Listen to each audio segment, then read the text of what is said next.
أعوذ بالله من الشيطان الرجيم وَإِقْتَلْتُمْ نَفْسًا فَادَّارَأْتُمْ فِيهَا وَاللَّهُ مُخْرِجٌ مَا كُنْتُمْ تَكْتُمُونَ.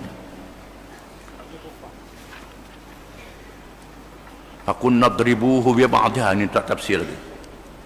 كَذَلِكَ يُحْيِي اللَّهُ الْمَوْتَى وَيُرِيكُمْ آيَاتِهِ لَعَلَّكُمْ تَعْقِلُونَ. ثم قست قلوبكم من بعد ذلك فهي كالحجارة أو أشد قسوة وإن من الحجارة لما يتفجر منه الأنهار وإن منها لما يشقق فيخرج منه الماء وإن منها لما يهبط من خشية الله وما الله بغافل عما تعملون.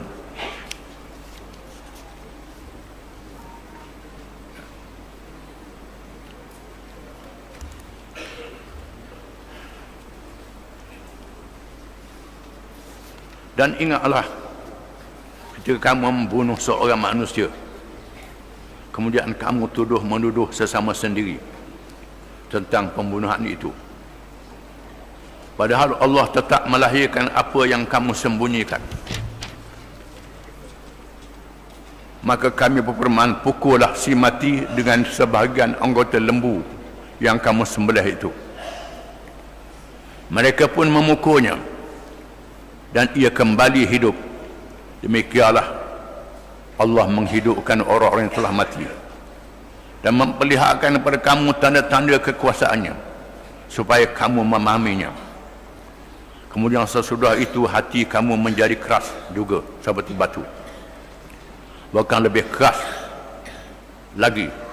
Padahal di antara batu-batu itu ada yang terpancar dan mengalir air sungai daripadanya, dan ada pula di antaranya yang pecah-pecah terbelah lalu keluarlah mata air daripadanya, dan ada juga di antaranya yang jatuh ke bawah kerana takut pada Allah, sedang Allah tidak sekali-kali lalai daripada apa yang kamu kerjakan.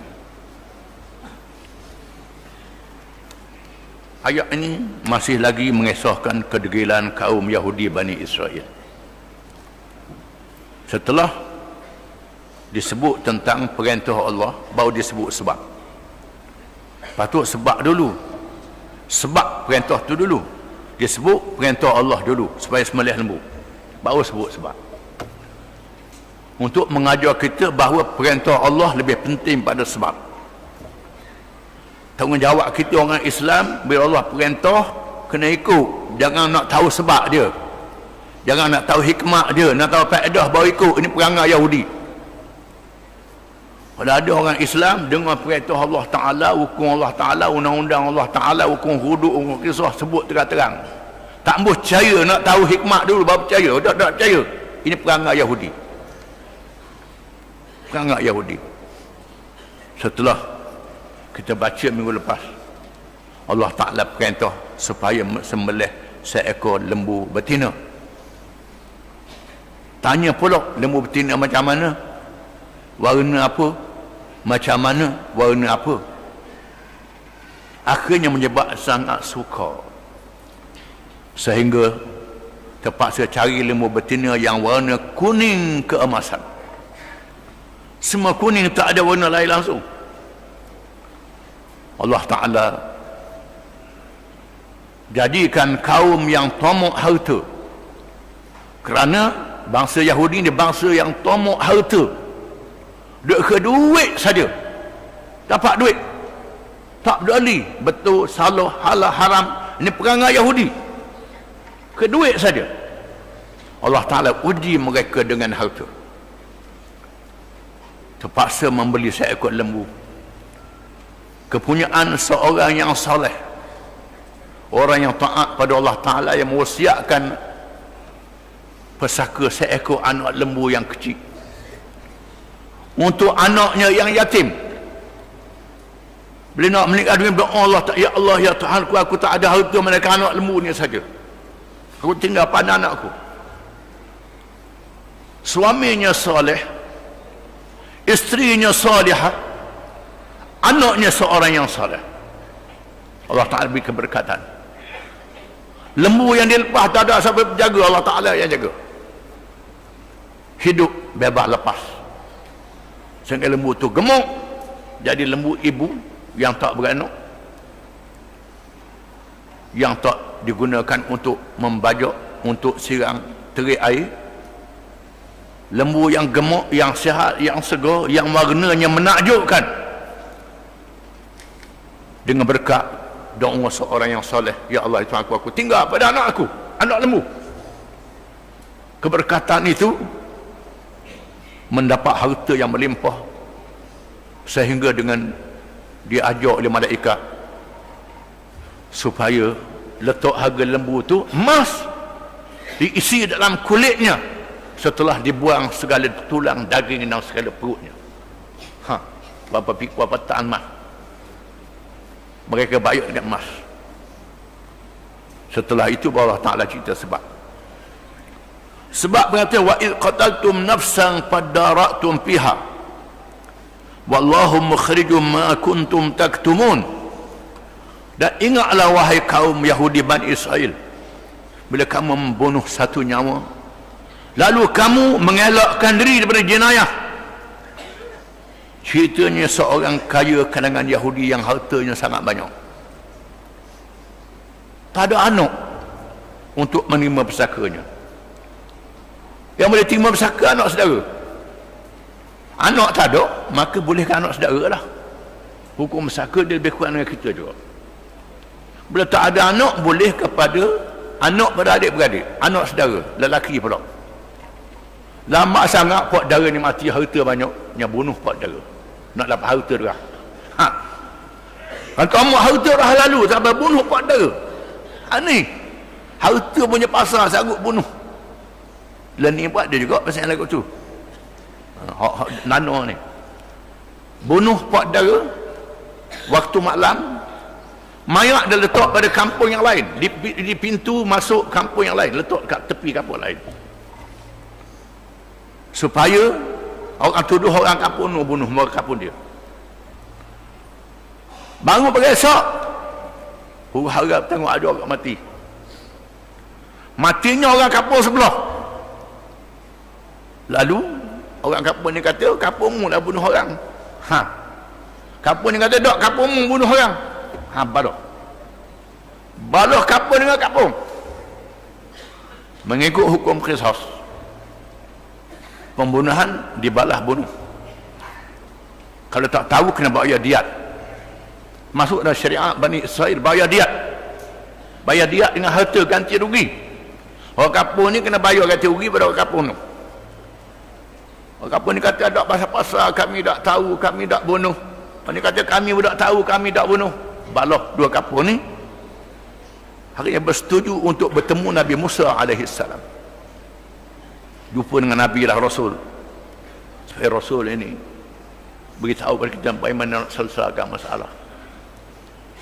Lalu Allah Ta'ala wahykan kepada Nabi Musa supaya cari lembu betina. Patutnya igaklah lembu betina. Hak kuruh pun tak apa, hak kuruh pun tak apa. Tuhan kata cari lembu betina seekor, carilah. Hak makan pirah ke, dia punya pirah apa pun, igaklah. Ni dok lembu macam mana soal banyak. Bila soal banyak buat main ke Nabi-Nabi. Nabi ni bukan bergurau. Nabi menyampaikan perintah secara wahyu daripada Allah. Tak pernah sabar sikit bunuh suruh melih lembu apa benda ni. Kalau kes kahwin nak sabar dah melih lembu. Ni kes bunuh balah suruh melih lembu. Nak buat apa benda lembu ni? Tak percaya. Ini ujian Allah Ta'ala menguji Bani Israel. Dan nak menguji Allah Ta'ala berkuasa menghidupkan yang sudah mati. Allah Ta'ala berkuasa nak menghidupkan yang sudah mati. Allah Ta'ala berkuasa nak menghidupkan orang mati. Allah Ta'ala boleh buat Nabi Musa doa hidup selalu. Nanti kata Nabi Musa sihir pula.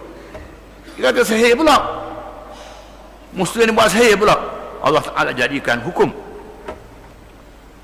Cari lembu, sembelih lembu, bayar dengan emas yang begitu banyaknya, sama penuh kulit lembu tu, soal dia sembelih, lalu dia ambil satu juzuk. Ada kau kata lidah, kata hati, jantung, macam-macam. Quran tak sebut.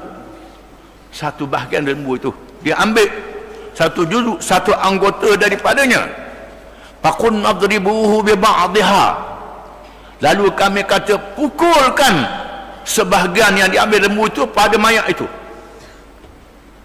Kadzalika yuhyillahu al-mauta, begitu Allah Taala menghidupkan orang mati. Allah menghidupkan orang mati dengan kekuasaannya.